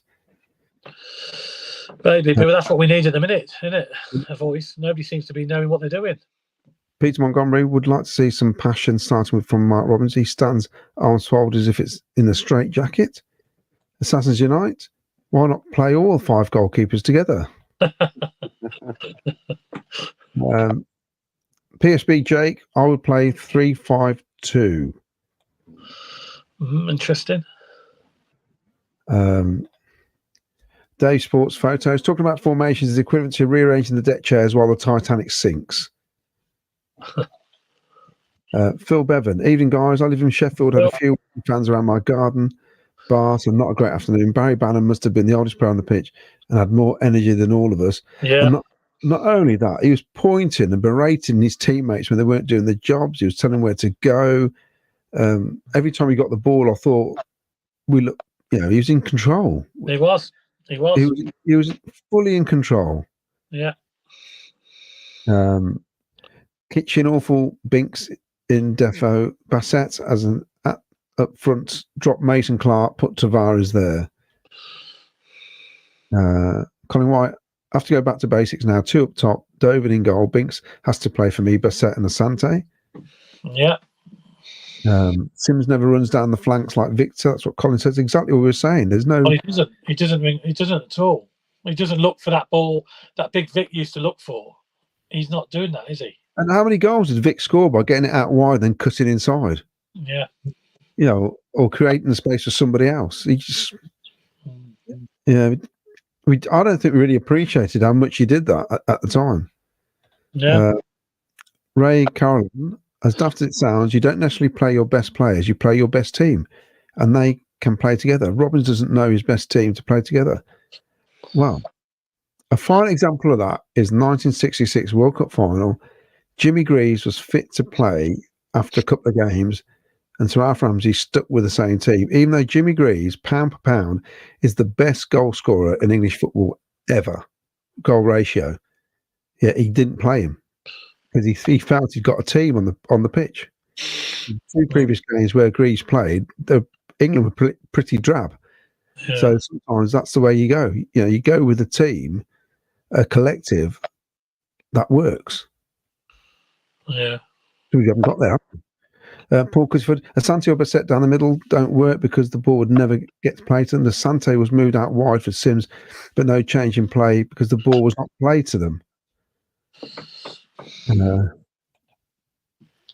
Danny, corporate is a rip-off for the price. Oh, I don't know. Certainly is. The problem is, some people may think it's expensive at Coventry. It's a lot higher than other clubs. Yeah, you go down south, especially further down towards London. It's a lot.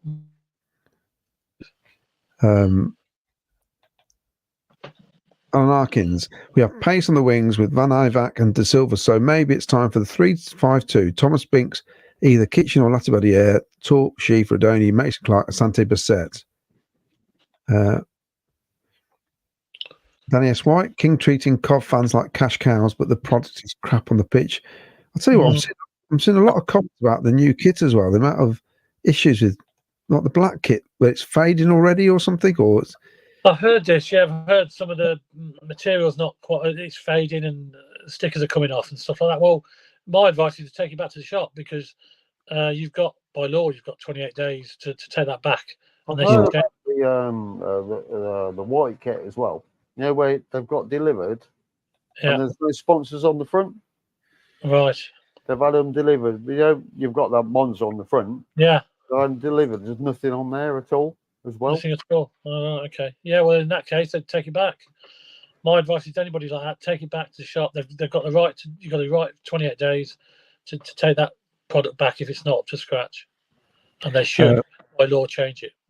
Wayne Littlewood, attendance will stay reasonably high as all season tickets are counted, even if you don't go. Blackburn game apparently had 26k, but there was so many empty seats, looked like 22 at the very best.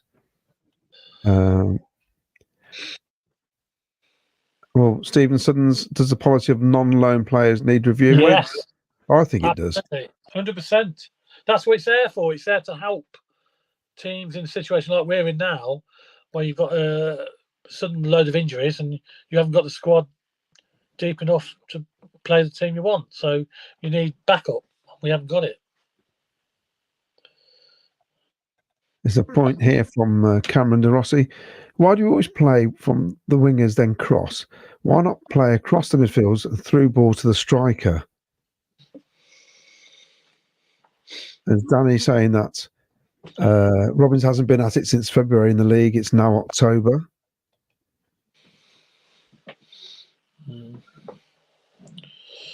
Ralph agrees with Ken. I agree with you, Ken. He's the best man for the job.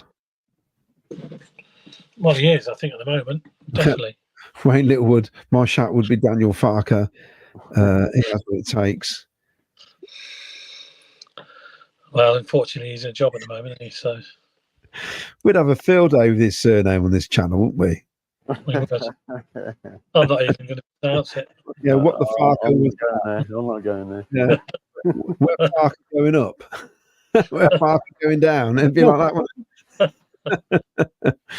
Yeah, Jurgen Klopp's free, according to Mini Phoenix Gaming. Yes. Yeah. If we bring in a new manager, that doesn't work out, what do we do then? Go back to the old days of keep changing managers. See, the thing is here, it's a catch-22 situation, isn't it, for Doug King now? Because if you get rid of Mark Robbins, 90% of the fan base would not be happy, which means whoever comes in has really got to hit the ground running. If he's not winning 3 or 4 games in a row to start with, there's going to be eruptions straight away. Yeah, he becomes exactly. Mr. straight away, doesn't he? So he has to be really, really careful what he does. The pressure would be on him straight away to win games. And the thing is, it's like you were saying, Ken and Claudio, if they get rid of Robbins, can they actually afford to pay him off? Because he ain't going to walk. No, he's not. I don't think he'll walk because I think he's on a good contract. And then, obviously, whatever's got left in his contract, can actually Doug King afford to pay him off and get another one in? I have my doubts whether he can afford it. I don't think he will. They'd have to come to some sort of agreement, but there's no way. I don't think he'd sack him because they couldn't afford to. They just couldn't afford to pay him off. Simple as that. Wayne Littlewood, Claudio, people use the excuse of no one out there as they're scared of change. MR is not the messiah. He's just a very naughty boy at the minute. Plenty of managers in the championship who have achieved more than him and got teams promoted out of the championship. Yeah, I think because we've had such a decent, let's face it, a good time. Yeah, some people don't want change because it's a bit scary, isn't it? The only thing that won't change is that we'll all be supporters. The managers come and go, owners come and go. We're all still, hopefully, majority of us will still be here.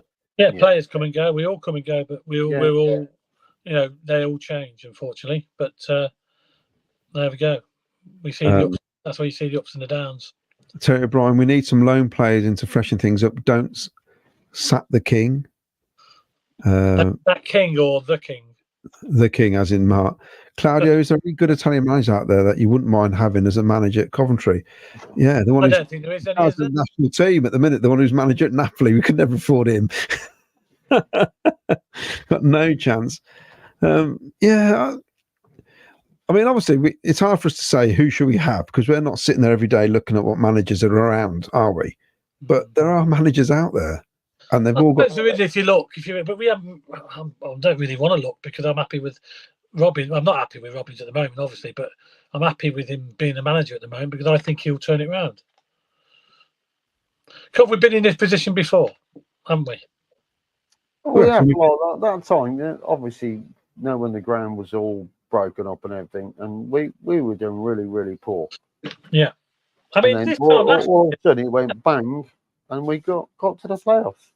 So you've always got on the bright side of things, ain't you? Yeah. There's a question for you, Colin. Samantha Thornton says, firstly, can I ask Colin where Colin got his recliner from? He's not in a recliner, Samantha. He's sitting on a boot.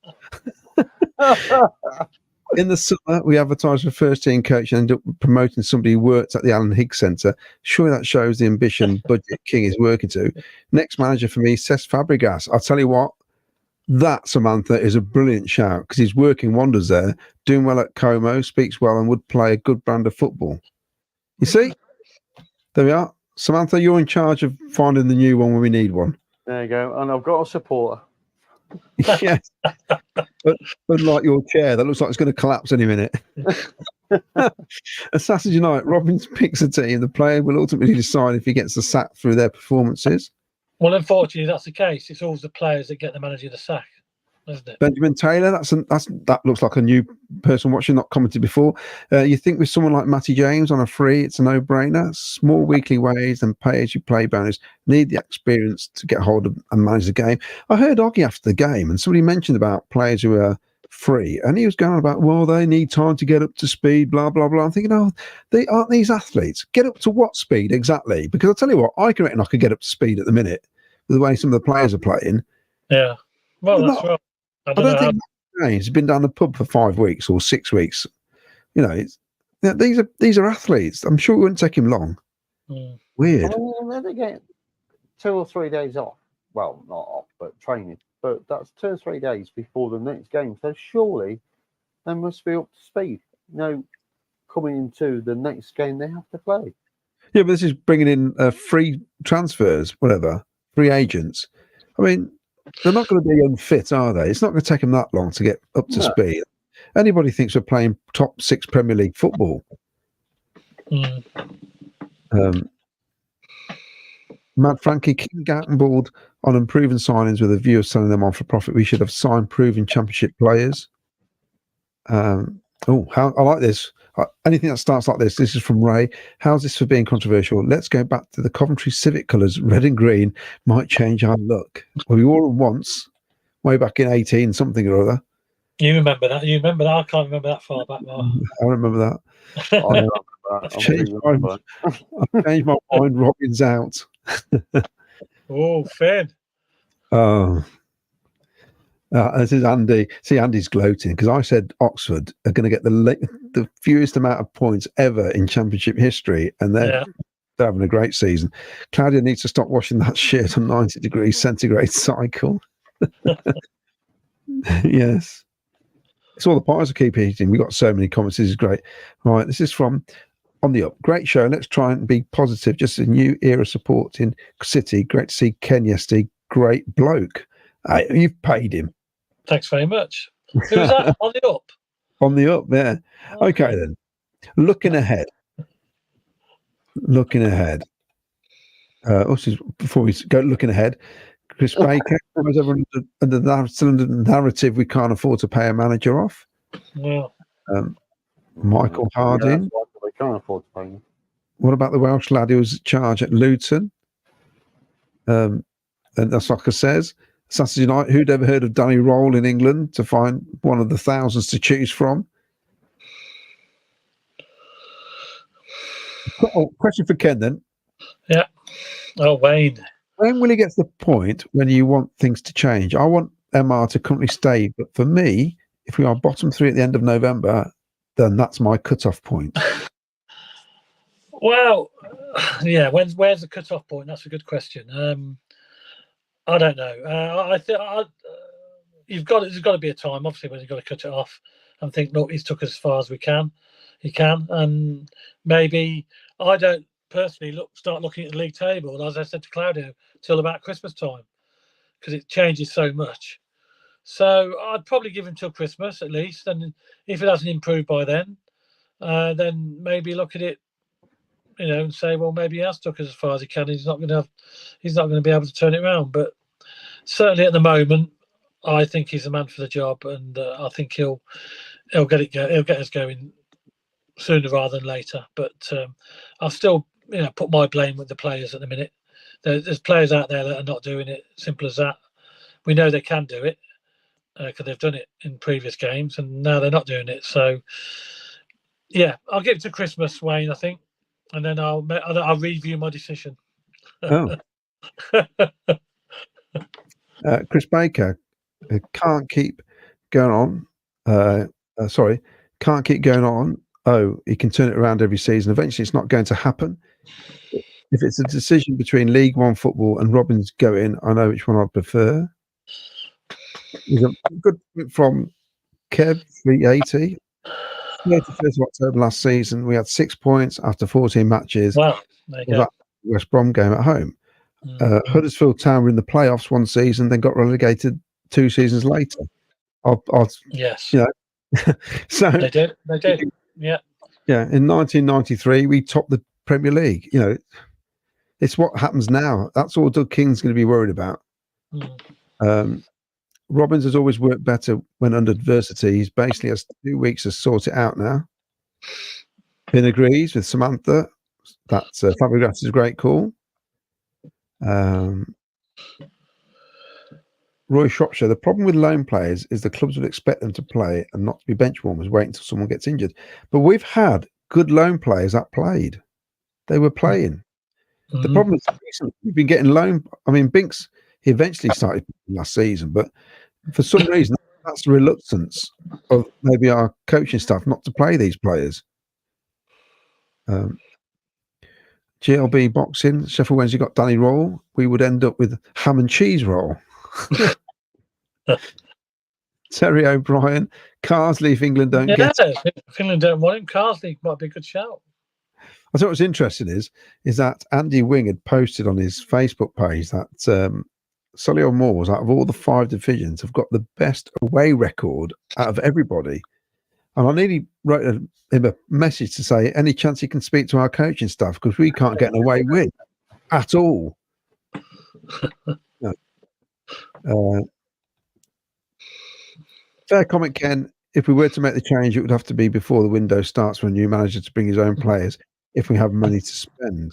That all depends on the money, doesn't it? We can't keep focusing on what's happened in the past. It's not good enough now. Pleasure seeing you both before the game. King doesn't want us to go up yet. He wants to get the most from the Premier prices. Jan will see start having cup run again after the transfer window. That's CD. Yep. Mini Phoenix Gaming. Differences last season we were playing well but not getting results. Over this season we've been poor and not getting results. Cut-off point relegation battle. Warnock. Well, I think Warnock has got more teams out of the Championship than anybody else. He's officially retired now, surely. Andy McCormack, Wayne Littlewood. I'm neutral here and actually don't think you should change it at all. I think Robbins will get it sorted. So, right. Before we stop the show, I think, and let everybody go to bed. Yes, because we have gone way past time as normal.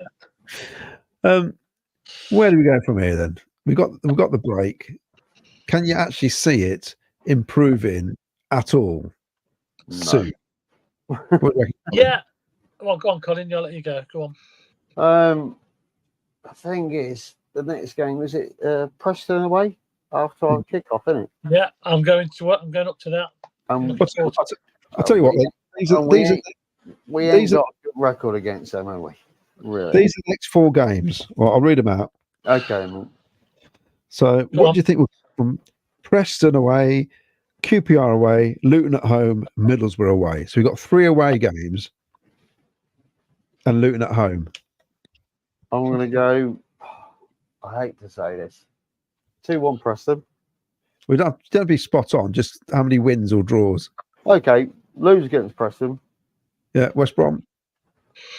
I think we'll win against West Brom. I think we'll turn up. Luton at home. I think we'll win that one. Okay, and Middlesbrough away. Draw. Right, Ken. Preston. I think we'll get a draw. Right. Okay. And then who we got after that? West Brom. Win. I think we'll beat West Brom. Go on. Yeah. I think we'll beat Luton. And who's it on? QPR away? Point. Yeah. Middlesbrough away. And Middlesbrough away a point. If we get 4 points out of those 4 matches, I'll be amazed. I think we will, Claudia. We will, mate. Yeah, we will. I mean, yeah. The weird thing is, we got 3 points out of the last 3 games. I think this show would have been different had we drawn at Leeds, we drew Blackburn, and we drew Sheffield Wednesday and got 3 points. Yeah. The problem is the way we lost those 2 games. Yeah, it was the performance which wasn't acceptable. It's so, Claudia, what you're saying then, you'll be surprised if we get 4 points out of the next 4 games, yeah? Sorry? Did you say you'll be happy if we get 4 points out of 4 games? What's your predictions, then, mate? I'm just looking again. It's print so small.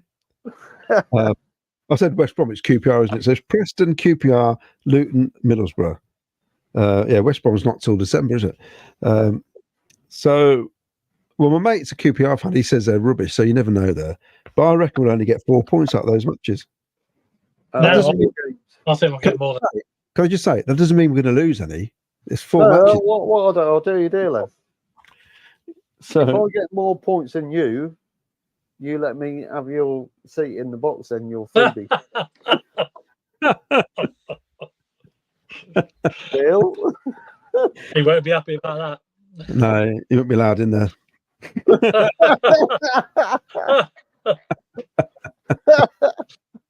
He's not going back in the box till after Christmas now. Yeah, I'm banned anyway. We need some points. We need points anyway. So we need points. Simple as that. Get him back in his normal seat. Oh dear. Yeah, but there's a few more comments coming in, isn't there?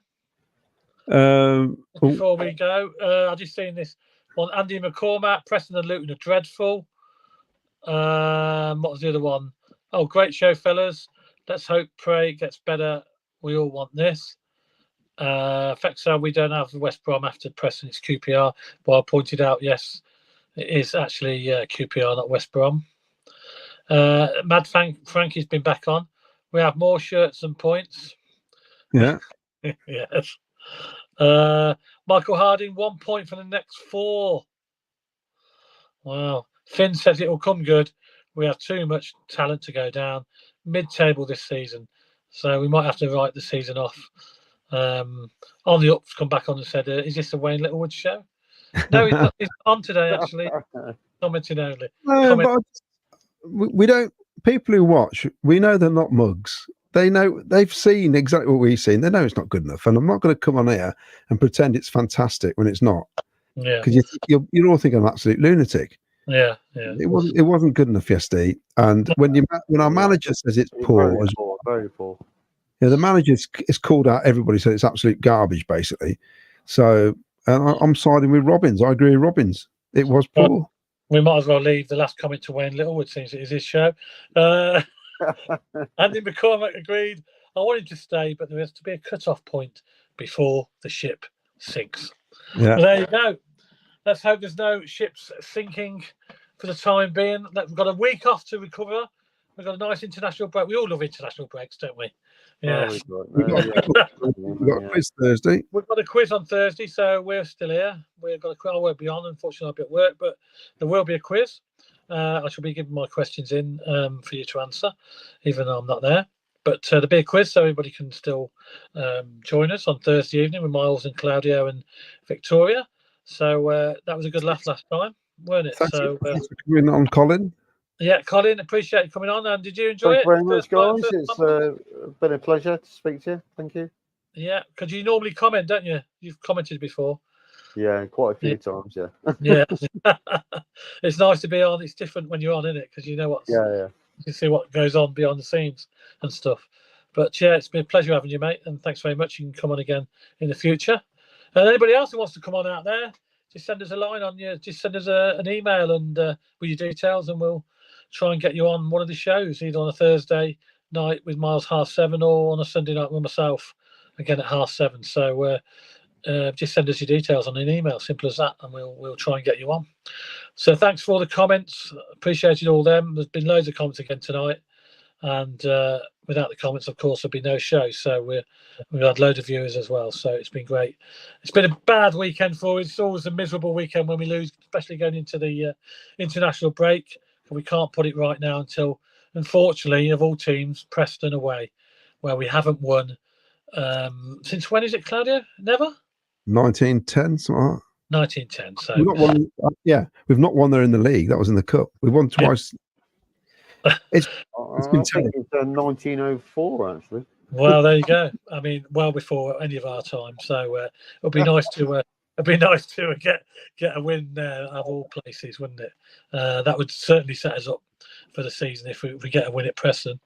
But anyway, it's been fantastic. We're going to leave now and join us on Thursday night for the quiz. Thanks for the comments. Thanks, Colin, and thanks, Claudio, as normal. And a big play up, Sky Blues. A very good night to you all. Sky Blues. Thank you.